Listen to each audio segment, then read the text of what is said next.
Tolly. Thanks. Yeah, it's coming up. It was work before. Yes.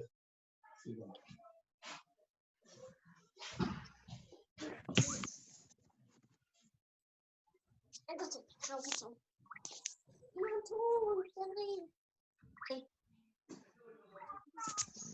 Moishi, your clock is slow. My clock? It's not. It's the other way around, isn't it? Oh, it is slow by a minute. Right. Oh, thank you. Hi.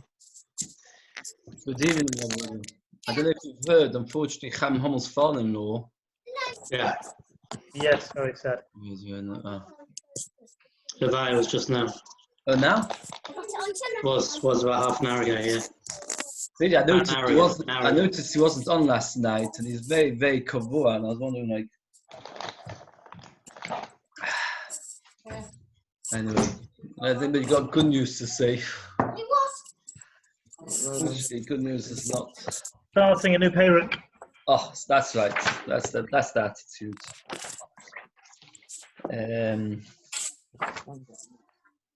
Right.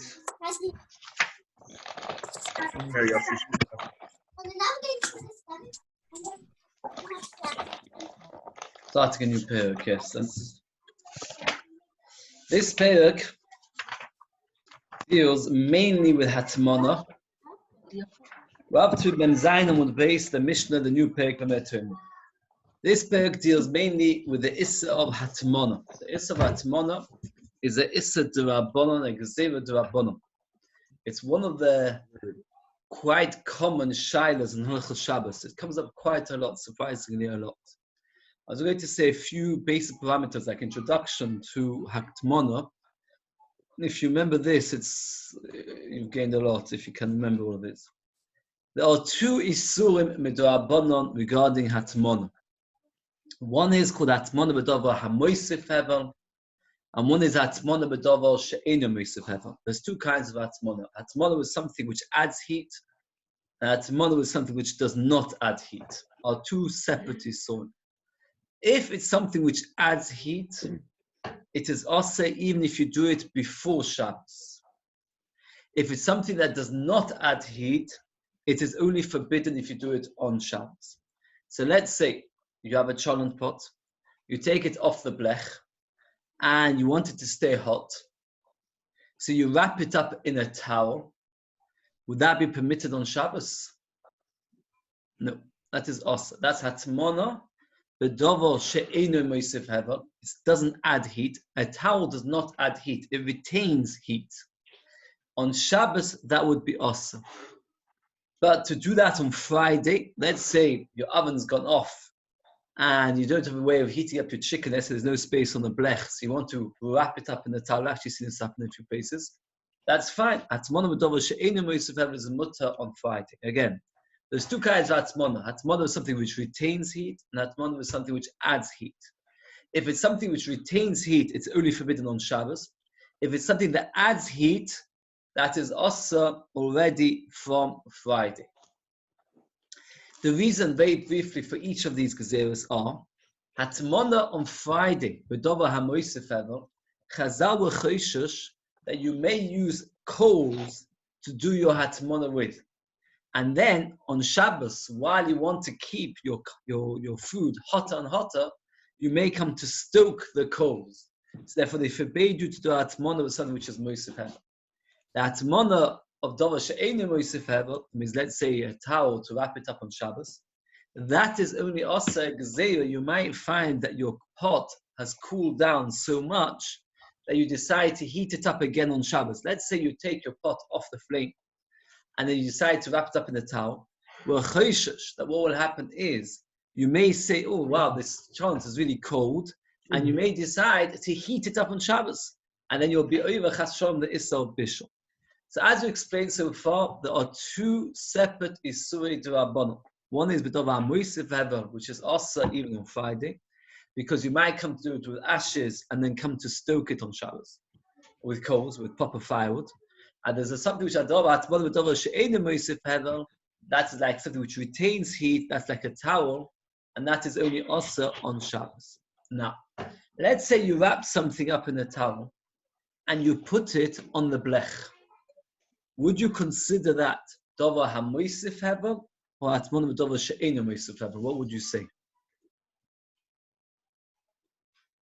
This is a hard one. You wrap it up in a towel. Let's say your blech is not a very hot blech. So what you do is you put it on the blech, your hot plate, and you wrap it with a towel. The towel itself only retains heat. But because of the fact that you're putting it on a source of heat, plus you're doing hatmona, that is considered a hatmona b'davar hamoisif hevel. And it is forbidden to do it on Friday as well. Right? It means if you want to heat up your cholent to get really hot, unless you've got these electric hot plates inside, it's not hot enough, so you wrap it up. Even if you just wrap up the top, and then you put it on top of your hot plate, you have been over an isser abundant hatmona b'davar hamoisif hevel. It's a very important halacha. You get these hot plate blankets that you put over, so you probably have to keep a corner. Very good, very, very good. Yeah. Oh, you're jumping straight into the next point I want to bring up. There's a very big machlokes we showed him. Is hatmona forbidden only if it's completely hatmona, or even if it's just a partial hatmona? The mechaber paskans lechumma. That means those who are Sephardi and those who keep it, Adi yourself was very makbid about this. You cannot even do a partial hatmona. You cannot do a partial hatmona. That's a very, very important halacha. So, for example, you can't even use, as you said, I've seen this many times, this kind of hot plate blanket. You put it over your whole thing. It is awesome. Because at the end of the day, you're doing a partial hatmona, and it's it's mamish awesome. The Ramah paskins lekula that you're allowed to do a partial hatmona, and many poskim rely on the Ramah. For some interesting reason, the Chazon Ish was the exception to the rule. The Chazon Ish said you have to do like the mechaber. The Chazon Ish himself was makbid not to do hatmona b'davar, even if it is not moisif hatmona b'miktzas. So I'll tell you another case where it comes up. Let's say you've got a baby bottle, right? And the bottle is gone cold. So what do you, I don't know if you've done it, I've done it many, many times, is you take a bowl of hot water and you put the bottle inside the hot water. So according to the mechaber, that would be mamish also, properly also, because it's hatmona b'miktzas. According to the Ramah, it is okay. Why according to the Ramah is it okay? Because usually 99% of times you do not submerge the entire bottle in hot water. Bottles actually float. What happens is rather part of it is in the hot water, part of it is not in the hot water. So therefore, it's only hatmona b'miktzas. The Chazon Ish would hold it as also. So we said so far that you push it right in. Yeah, if you push it right in, according to the Ramah, it would also be also. So we said there's two kinds of hatmona. Hatmona b'miktzas, hatmona b'davar moisef hevel, davar she'eino moisef hevel, and machlokes rishonim regarding hatmona b'miktzas. There's another very big machlokes rishonim where most are passed in the chumrah. Is when we talked about shehir and chazara, we said there are different kinds of food. There are food which are raw and foods that are properly cooked. And regarding them, we said there are colors. For example, something which is properly cooked, we're not choshesh for shehir and chazara. Why? Because of the fact that it's already cooked, you're not going to start doing anything to it. Rashi and nearly all the Rishonim hold, most of the Rishonim hold, that regarding hatmona, we do not have this color. And therefore, hatmona in this way is more chomer than shehir and chazar. And therefore, even if your food is completely cooked, you're not allowed to do hatmona. There are Rishonim that are meikol, the mechaber paskas lechumra. That's a very important halacha. That you can't, even though, for example, we mentioned, if you've got something properly cooked, are you allowed to do shehir? Yes. Because we said, since it's properly cooked, you're not going to stoke the fire. Regarding hatmona, though, you're not allowed to do hatmona even if something's properly cooked. That's most of the Rishonim hold, and that's how we pass l'chum. There's a few fundamental shilas in hatmona, which is very important to be aware of. One is that when we say that hatmona b'miktzas is okay, how much of a miktzas does it have to be? The priest can say that if you cover most of the pot and a tiny bit of the pot is not covered, that's also awesome. There has to be a substantial area not covered. There has to be a proper substantial area not covered. There's another interesting shaila in the poskim, is why is it not every single pot? Why is that not hatmona? If you put a lid on your cholent, you're doing atmona, you're doing atmona to the cholent. And the answer is because when you put a lid over the cholent, the reason you do so is to protect it from flies getting in, from dirt falling in. You're not doing it. Obviously, you also want to insulate the heat by putting the lid on or cook quicker. But since you're also intending to protect it from dirt, it's not considered atmon. And therefore, according to that's why it's okay. When you put another cover on top of it, that is no good. There's another interesting shaila, which again, a big shaila in the poskim. Those of you who like to eat kishka on Shabbos or kugel on Shabbos, and what some people do is they wrap up the kugel in a silver foil or the kishka, and they stick it in the cholent. And the shaila is that atmona? So if you make holes inside it, all the poskim say it's okay because you're trying to get the flavor, and you're not doing it just for atmona. If you don't make holes inside it, and you're doing it just as a way to cook it, there are many poskim who are machmir and some who are mekel. There's a famous shaila that say that this is the last psak of Shlomo Zalman Auerbach gave before he was niftar, is regarding the slow cooker. The slow cooker it's a relatively modern invention. We're not modern, saying 30, 40 years old, where the idea is you have a pot within a pot. And the question is that considered hatmona or not? Shlomo Zalman, it seems, questioned it back and forth. Shabbos has got a shaila about it. I'm not going to go to a psak because every Rav has his own psak. You have to ask your Rav. You can understand the shaila. Because what happens is you've got a pot inside something which is Mosif Hevel. If it wouldn't be Mosif Hevel, it won't matter because you usually put your slow cooker on before Shabbos. And we said before Shabbos, if it's hatmona b'davar she'einu Mosif Hevel, it's okay. It's only because it's a davar Mosif Hevel, so therefore even on Friday it could be awesome. Just summarize the few main shayas. Person has to be aware whenever you do hatmona. Hatmona, there are two isurim before Shabbos, the davar Mosif Hevel, during Shabbos, davar she'einu Mosif Hevel. There's a shayla regarding hatmona b'miktsas. There's a shayla regarding hatmona when the food is properly cooked at the poskim or machmir, because they say that hatmona is worse than she'an chazar. There's a shayla regarding how much of a substantial area you have to leave that it shouldn't be considered hatmona. And there's always a question when you do hatmona, for example, you put a lid on or you put food inside a cholent, are you doing it for hatmona purposes, or are you doing it for cooking purposes, and therefore it's an afkimina, whether it's mutter or asa. So there's many different halachas, and maybe we'll bring in more shaylas in the Gaila Maisa. This comes important shayla is that if you put a towel around your pot, you're doing hatmona with davar Mosif Hevel, which is awesome. Now the first Mishnah sets out which things are Mosif Hevel, which things are not Mosif Hevel. It's not so easy for us because most of these things we do not use. Since none of these things we use, therefore it is not it's not so enough. We should just say if it adds heat, it's Mosif Hevel. If it's not, doesn't add it, it's fine. But the Mishnah gives us examples. Says the Mishnah, which things you're allowed to hatmona with, which things you're not allowed to hatmona with.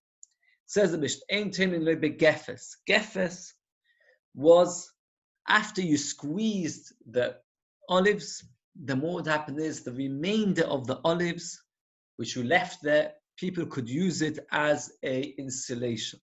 I remember the first time learning this, it was very difficult for me to accept, but it is something which adds heat. The peel of an olive. If you've got an abundance of peels of olives and you put it around the pot, you will find there's a chemical reaction and it produces heat. It's not something which is accepted. It's easy. I remember learning it, and even when I did it, I once had a Shabbos kernel, and a few people just refused to believe such a thing, that it adds heat. But they say that if you make compost in your garden, you actually feel heat coming out sometimes. So this is the same idea. It's the remainder of what's after you squeeze olives, it produces heat. Zevel, fertilizer, melach, salt also creates heat by itself. Sid, not with lime, and not with soil. Bein lachin, bein yavation, whether they're damp, whether they're dry. Certain things, they add heat only when they're damp. Some things add always. These things always create heat, whether they're damp or whether they're dry. And furthermore, lo b'teva, not with straw, lo b'zagin, and not with leftover peels of wine. Lo b'muchin, and not with soft cloth. Lo b'asavin, and not with grass. B'zman shein lachin, when they're moist. Avatim ben kishinavation, when they're dry, they're okay. So we've got a long list over here. I don't want to spend too long on each one. I've got a couple of pictures over here in the Sefer Pirush Chai, but I must admit that most of the pictures would not add much to your imagination. There's a variety of ingredients here. Some of them, where if they're moist, they add heat. Some of them, even if they're dry, they add heat. And you're not allowed to do atmona with these things because this is atmona with davar moisef hevel. Says the Gemara, Boilehu. The Mishnah says gefes. There are two kinds of gefes. Gefes of zeisim, boilehu gefes of zeisim, that of the shumash from the shapiromi. The leftover bit of sesame, once sesame oil has been squeezed out, is less hot than olive, but it's still got heat. So do we say the Mishnah is only talking about the olive one, but of sesame is okay? That even sesame is forbidden kavachima of olives. Tell Shema, being a raya, the Omar Zeyo Mishum Chad Ve'Abyanai, Kupa Shetamado, a Kupa that you did at Mona, Osala Nichra Gefer Shazeisim, you're not allowed to put it on Gefer Shazeisim. Shema Mino Shazeisim Tanan. You see, we're talking about olives. Lola Meimaloch, no, Lin Nat Mona de Shushan Nami Osa. When we talk about Mona, sesame is also Osa. L'inyan, top of Memches Modalef, la Suki Hevlo, to add heat. The Zeisim Maski Hevlo, the Shumshim Maski Hevlo. There's two kinds of atmana. This we talked about before. If you wrap a pot in a towel, is a towel something which is moisef hevel or not moisef hevel? What would you say? The towel, does it retain heat or does it add heat? It retains heat. But if you put it and wrap it up in a towel and then you put it on a source of heat, then what happens is we consider it hatmona b'davar moisef hevel. But that's only if it's a proper source of heat. If you put on something very, very lukewarm, since you're wrapping it up in a towel, which is only retaining heat, and there's no real heat source, that's not called adding heat. So the Gemara says like this, going back to our story. It says that if you do atmana with olives, it is no good. The Gemara says we're talking about the following scenario. You did atmana with something else, not zeisim and not shumshmin, not olives, not sesame. And then after that, we're talking about you put it down on a pile of sesame, on a pile of olives. So olives are better heat source than sesame peels. Sesame peels are not so hot. Since they're not so hot, so therefore if you do atmana with something else and then you place it on top of sesame, that's not called davar moisef hevel. But when you do atmana of sesame, that means everything around the sesame, then everybody agrees that's called moisef hevel, and therefore it is forbidden. Just very, very briefly, it is, let's just see the bottom traces from Zion and what base. If you've got the ability, it's nice to see it inside its source, because we mentioned before, one of the big machlokas we've shown him is there a het if it's properly cooked? So Mishnah says, the bottom trace, that's the Rashbam. The Ma'ir Boshel, we're talking about food which is not properly cooked. If it's raw boshel, if it's properly cooked, shovinon, then it's okay. So the Rashbam says you can do atmana if it's properly cooked. The Einir Binutam. The Isaac this is Dam Kadesh from Shomim and Shmoshes. Pashas, the Mishnah is not talking about that. Pashas, the Mishnah is talking about properly cooked foods, and therefore it is awesome. And if you miss out a line and a half, Einir Binutam Shesh Lechalig Ben Hashol Atmana. The Vadalash is mutter. Why? Because a person is not going to do. Our atmana we're still choishish. That means shehia, we're not choishish unless it's not properly cooked. Once it's properly cooked, we're not worried about it. But hatmana, we're worried even if it's properly cooked. So we see this machlikas mentioned earlier regarding doing hatmana, something which is properly cooked, as machlikas when you tam on the rashbam, and there the person can pass on the chum. And if you see the top taste of Chesam with Aleph, if you see the Zeisim Maski have Mikani Ashles and Yach Gecholim Tachtakteo, Afilitan and Efen Hatmin. What happens is you can't do atmana if you're going to put something on a heat source. And that's very, very important. One time I was a guest at his house. What happened was that cholent was not cooking very well. And the housewife said what she was going to do is going to put a towel over the cholent pot, and she said it's fine. Why is it fine? Because she thought it's okay. What she didn't realize it was no good, because it's Hatzmon Dov HaMeis of Heaven. So what could she do? What would you recommend for a person to do in such a case? Let's say you see a chance on your hot plate. It's not really getting so hot. You want to do Atmana. What would you recommend? Put it in partial atmana. Partial Atmana. So the Shabbos suggests that what you do is you put a bigger lid on, a bigger lid than the pot. Let's say the pot's this size. You put a lid that size, and then you put the towel on top. So the towel is around the pot, but there's a nice air gaps all around. That's where you have to do a partial Atmana. Only it has to be properly partial. The Shabbos says if there's one tiny area which you haven't done Atmana, that's no good. Now the more, because a few stories, not all of them exactly connected to Atmana, but regardless. What? You just use a smaller towel. Yeah, if you do a small towel, that's also fine. But you have to make sure that not the whole pot's covered. Many times, with time, it can slip around. And if you see, I've seen people fold it to the half, put it on top. Yeah, all right. After they saw the servant, he put a cup of water, a jug of water, on top of a hot kettle. Imagine you've got this big Shabbos kettle, they put a jug of cold water on top.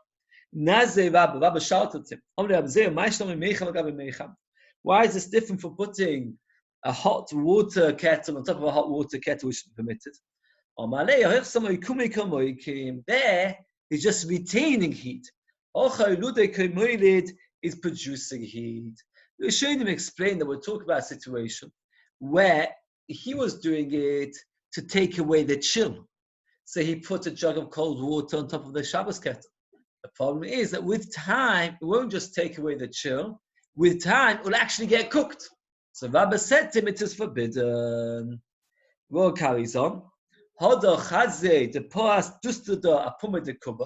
They spread a cloak on a bowl, and he put a jug on top of it. It's a very here.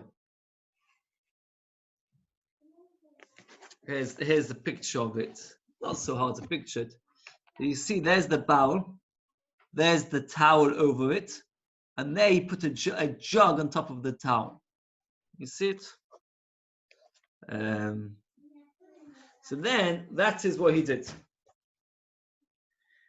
Rabbi shouted to him again. Why he shouted to him this time? Now you will see. The Seif in the end. What happened was, he put the jug of water on top of the bowl, and the water spilled around onto the towel. Because as water generally does when you've got a jug of water. And the person started trying to squeeze out the water. So then he saw that it's asa, and that is taka asa because of cheshash schita. Why is it different from a barrel that they used to spread over the bowl? There you're makbid, here not makbid. I saw brought down. I don't know how we have it. I don't even know why, but first we say you should. We put like a cloth over the Pesach tap, yeah? On Pesach, our taps are covered with a cloth. So the person was asking, how can you do that? The halacha is not allowed to soak a cloth on Shabbos because you might come to squeeze it. And the answer is from this Gemara. The Gemara says you're allowed to put a cloth over a barrel if you know that you're not going to squeeze it. A kind of cloth which you're not makbid about it. If it's a kind of cloth which you're going to be makbid about, then indeed you're not allowed to. You're not allowed to put a cloth if you're going to be makbid about it. There's another shayla about boiva regarding the water. If you put a cloth like a sock over your tap on Pesach, where there's a problem of boiva, but that most folks will say is also okay because of the fact that nowadays the water is perfectly good to drink, and therefore there's no boiva. You're not actually stopping anything bad. You could be drinking it either way. So Rabbi told him off once for putting the cold water on top of the hot jug, a hot kettle, and once for putting the water over a towel where he knew that later he would be over on schita. This parak, even though it's mainly about Hatmana, often it talks about muktzah, because often when you do atmana, you also have a shaila in muktzah. Why? Because in those days, what would you do atmana with? You'd go into your garden, get fertilizer or get something like that to do your atmana, and then afterwards you have a shaila what to do with the stuff. Is a muktzah. Muchin is soft cloth, pieces of cloth. You do that tomorrow. Shabbos, or you're allowed to move them on Shabbos. That means normally muchin or muktzah. Why are they muktzah? Because you set them aside that one day you want to make yourself a nice dress or a suit. But here, because you use it for atmana, perhaps there's no problem of muktzah because you're using it for atmana. Just because it's running out of straw. Is it going to be mafke a box of muchin? Of course not. And therefore, since they're going to be mafke, therefore it is muktzah. Name a misali. Gizeit sema is shearings of wool. That's wool which is already being combed. And tongues of wool. That's wool which is already being combed and made into shapes of like long strings which have been colored. And with soft cloths. So you see that it's muktzah. So it says, you've got no proof from there. If you don't do atmana, then you're not allowed to. That means when you didn't do atmana, then they're muktzah. But when you do atmana, perhaps they're not muktzah anymore because now you've designated for atmana. Remember what's the chiddush? You might have thought these cloths are suitable for sleeping on.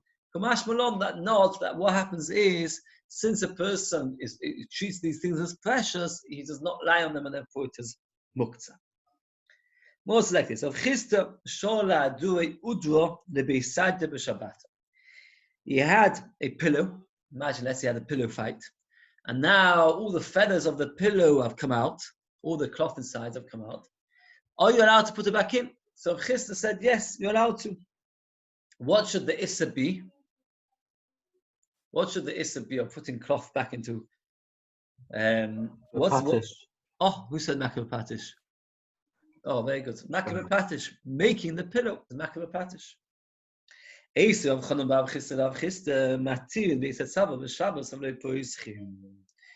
You're allowed to undo, but not allowed to open it. That means like this.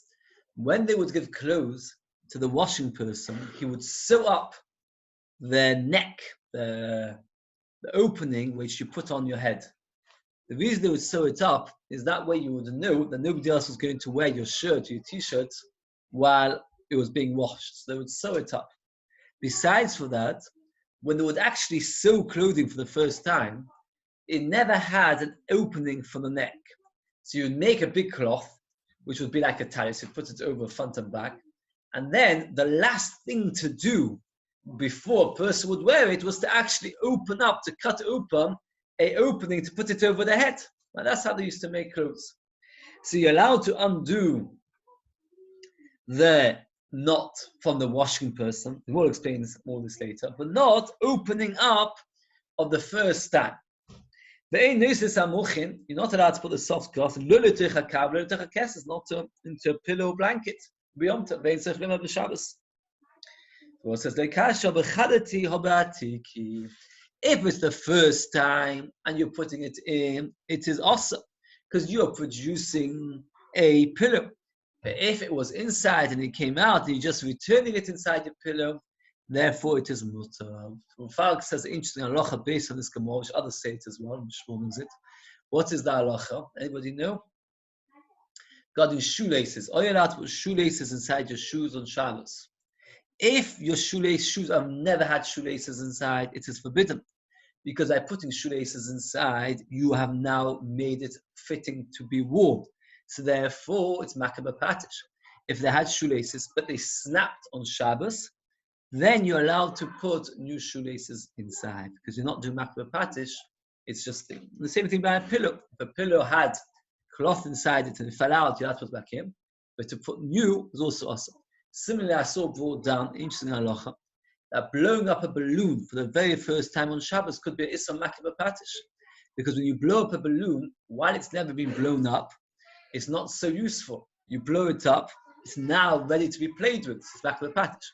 If it was blown up and the air came out and you re-blowing, so then pashtus it would be okay. Why is Again, it not the knot which is back to the patish? I can't hear. The knot itself should be back to the patish. Yes, The knot. you wouldn't be able to knot it up. You'd only be able to twist it around or something. Yeah, I didn't mean to make a knot. Just blowing it in. Says the Gemara. You're not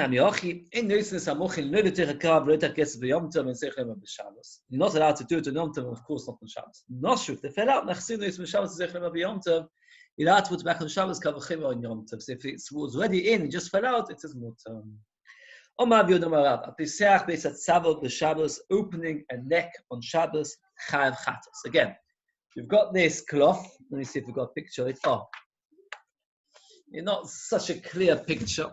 Then go more for here. If you look very, very, very carefully, you're actually cutting out the neck area on Shabbos. That is awesome. That means there was a t-shirt. The t-shirt had nowhere to pull it over your head, right? So you cut it out. You're not allowed to. Mask What's the chiddush? What's the chiddush? We'll see. Top of Mechesam on base. Ma ben zu. Why is this different to a bowl? If you see over here, you used to have a bowl. Can you see it? You used to have a bowl, and you take a sword and chop off the lid, and that is okay. You're allowed to chop off the lid.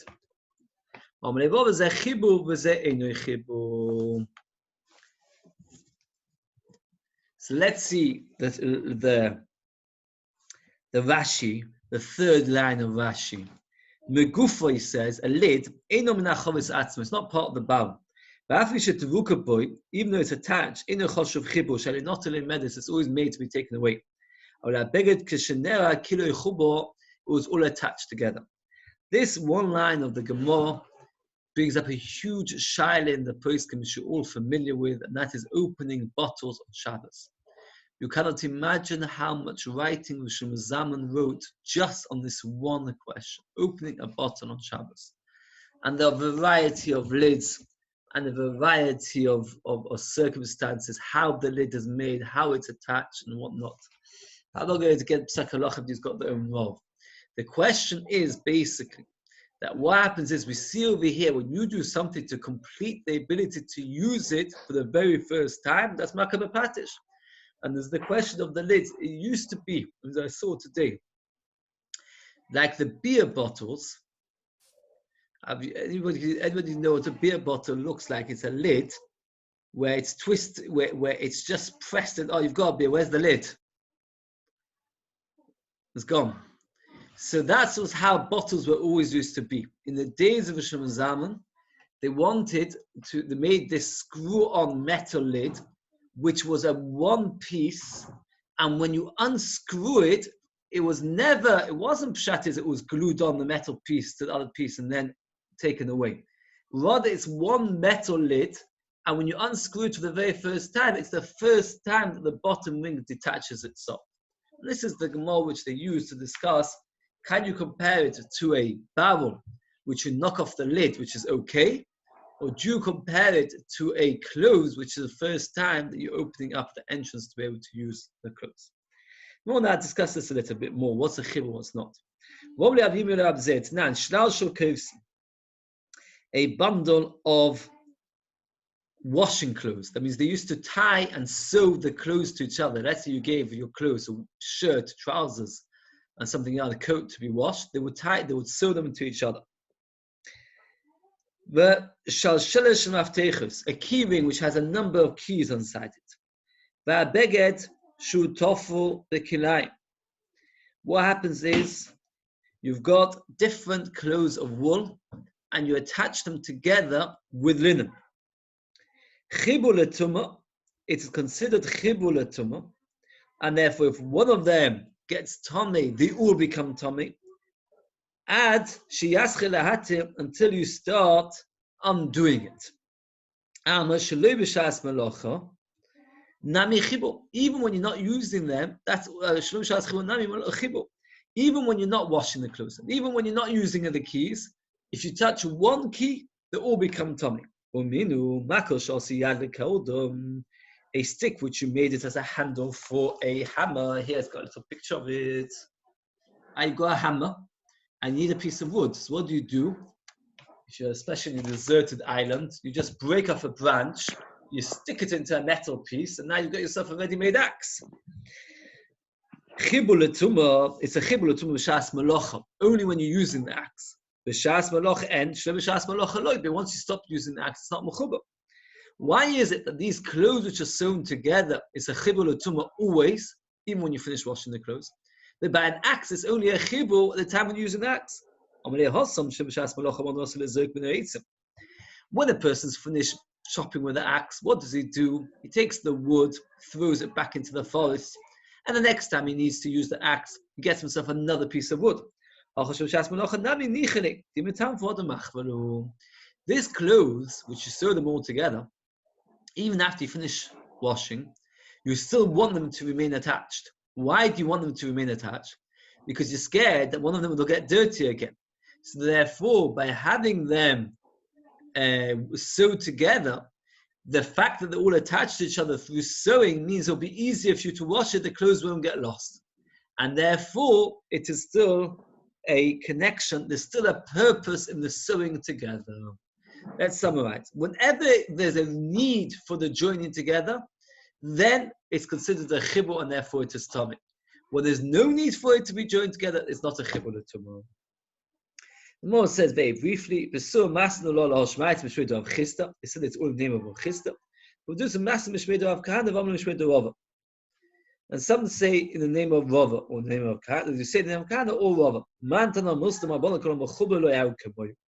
Who is the one who says that anything which is attached is like it's part of it? So here, I found that the Mesivta have a nicer picture than the Pirush Chai. So I thought I'd just save the picture. You have a nice decorative picture if you can see it. Not a very amazing picture either. Not, when my children look back, we always say, where are the pictures in your sfarm? Here. Basically, I just say outside. You have this very, very big urn, right? And around the urn, which was a source of heat, they would put fixtures for a variety of reasons. One was to put a little jug, let's say for your tea essence.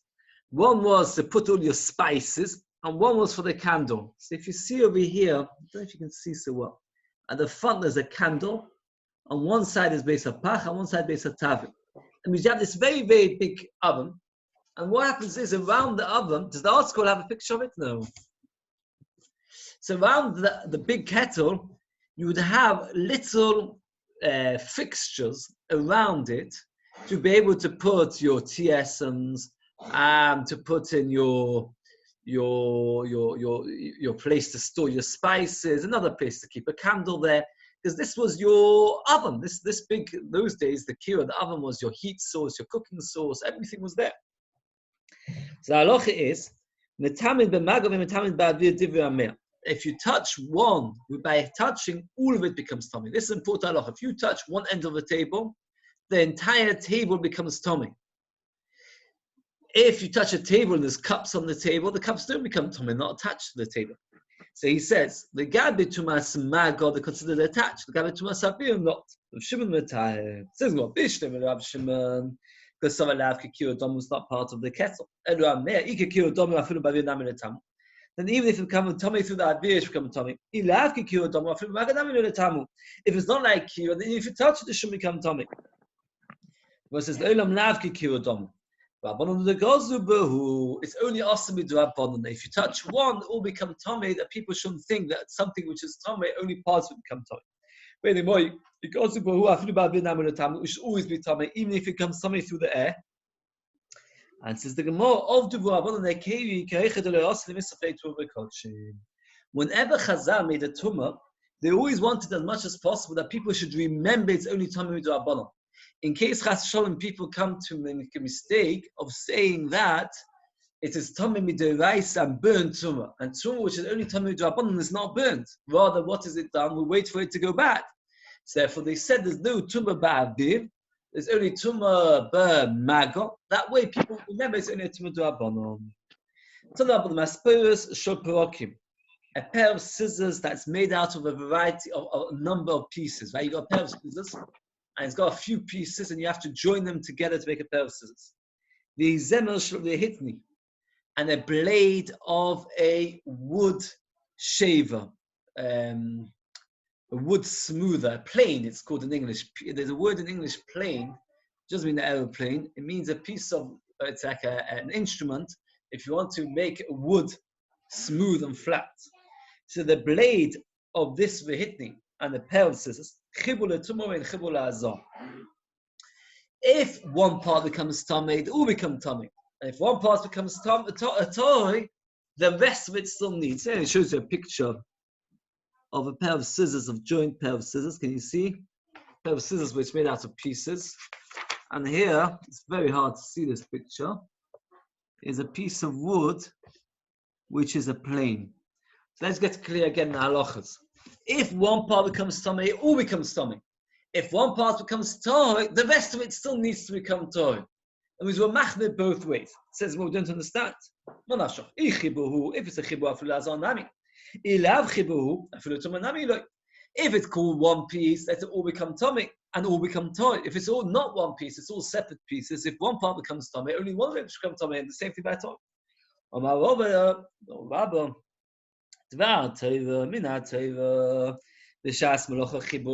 you're using it, it's considered joint. Because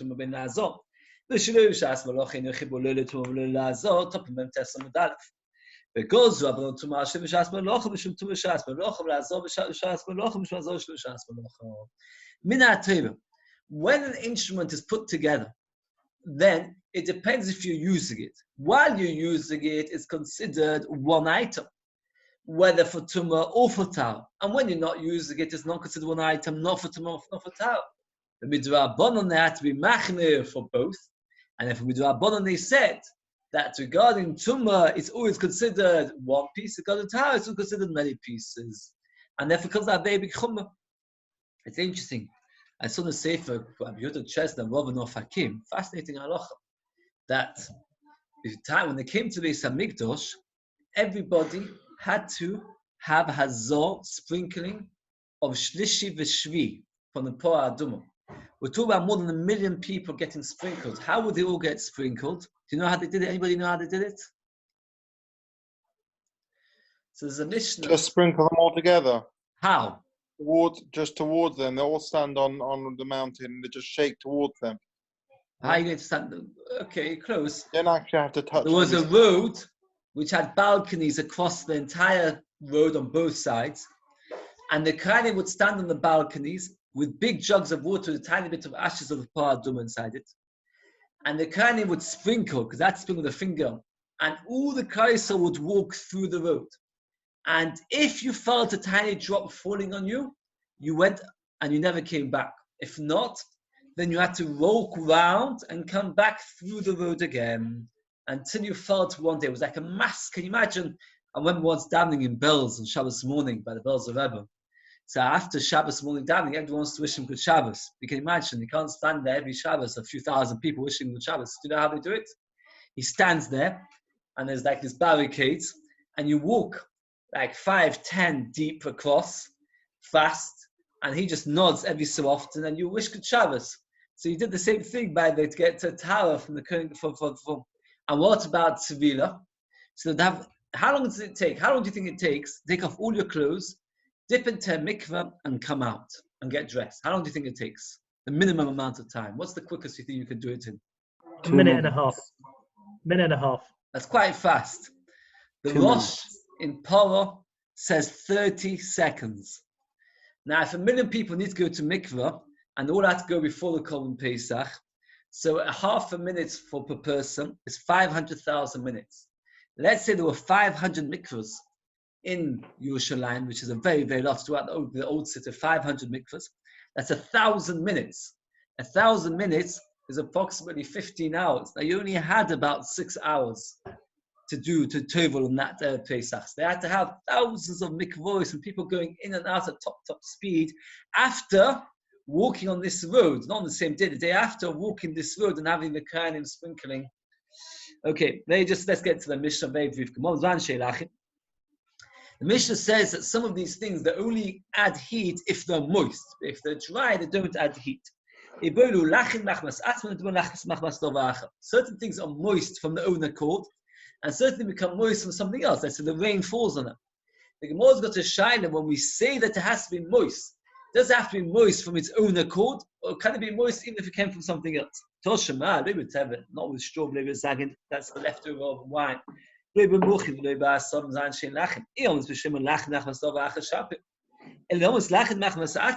has to be moist from its own accord, when are you ever going to find cloth which is moist from its own accord? Straw can be moist, for example, if it's just harvested recently. Now, how can cloth be moist from its own accord? When is the cloth moist?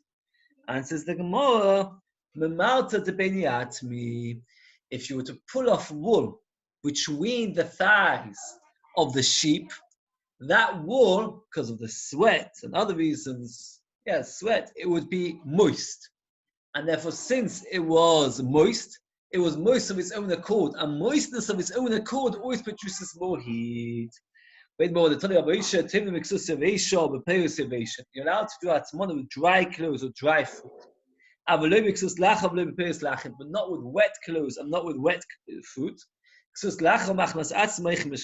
When you're going to find clothes which are wet from their own source, as more again, from the cloth between the thighs. When you pull the cloth, you pull the wool off the thighs of the sheep, then you're going to have, moist in its own accord. And therefore, the Maisa, the Maskana, we have it's not clear. And therefore, you have to be machmir that whether we're talking about cloth which is moist from its own accord or became wet from other sources, it can sometimes be considered okay.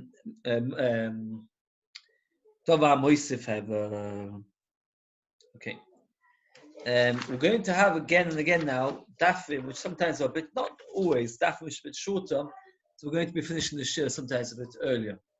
So that's a shiur very, very good. It's one night mitzvah Hashem, it's a Shiur, and we should try to make an effort to have l'chaim, get hold of l'chaim somehow.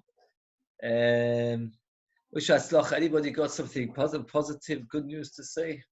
Nothing. How is everybody? Andrew, how are you doing? Good. Hashem. Now walking the streets, they see everybody with Yomi beards. I think I'm not supposed to go out, but for you can shave on Friday. Wait till Friday. You can wait till Friday, but then you have to wait again to the Yomi to Lag BaOmer. My children are very disappointed. There's going to be no Lag BaOmer out in this year. I think we should make just for that day. Schools should open up. No. No, you'll have to take them on Lag BaOmer out. I have to. Can they be to the back garden? Do a bonfire in the back garden. The bonfire in the back garden, that's a good idea. Hey, you have to make a bonfire for Shimon Ben Yochai. We said, we said a couple of days ago, how's everybody? Is everybody okay? Yossi, you okay? How was Pesach? Don't know. Yossi. Sometimes the internet goes off here and there. Very good. Okay, I wish you all a very big atzlacha. Uncovered food, let's say a kid or lying over on Friday night, are you allowed to cover it, even though, let's say, with a blanket or something that's not moist of hevel, or like the pot overnight to protect it from the night elements, even though it will be completely covered? Yes, because it's not moist of hevel. Davar she'eino moist of hevel is mutter. Let's say what? Let's say you've taken, but not on the blech. Is it on the blech or not on the blech? No, it's not on the blech. No, that's mutter, that's fine. Because davar she'eino moist of hevel is mutter. Yeah, davar she'eino moist of hevel is mutter. I've seen it, for example. I tell you what, once on a holiday, somebody, what happened was he didn't have enough to keep everything hot. So what he did was that he would wrap things up. That he'd get them before Shabbos, cook them as well as hot as they can, and quickly wrap it up in blankets, and that's fine. You're allowed to do that. Wait, are you talking about on Shabbos or on Friday? On Shabbos. Oh, on Shabbos, Friday not night that. Shabbos. No, then Because it's you said also. like the lid of a pot, let's say you can put it on because you're not specially doing it for Right. you're doing it to protect it. So can you do it with other food as well? Just it won't be a lid, it'll be a cover or something. If it's only to protect it, yeah. If it's only to protect the elements, that's okay, yes. Yeah. At one has got a lot of shiners. Anybody use a slow pot and put pieces of silver foil like things Yeah, at the or- bottom. At the bottom, Do you tiles. what? We do tiles. You use a slow cooker and you put tiles underneath. Yeah, and sometimes silver foil as well. Why? I don't know. I've no idea. I just let my Silver father. foil if you want to take it out on Friday night, no? Pardon? What do you do? Yeah. You put a tile under the bottom of it. I think like 3 tiles just to add a bit of height, and then somewhere in there we put silver foil. I'm not sure. I think. And it's still worthwhile using a slow cooker after all that effort. Obviously, Well, yeah. it's not so much effort. It's all we just have it. We put it away like that every week, and we Right. can have it on Friday night as well, Cholon. Yeah, that's the foil, the blech. Very nice. Okay. It's interesting that they say that Zaman, while he was lying on his deathbed, he had somebody bring him a slow cooker to look it over again, back and forth. He wasn't sure if it's Hatzmon or not.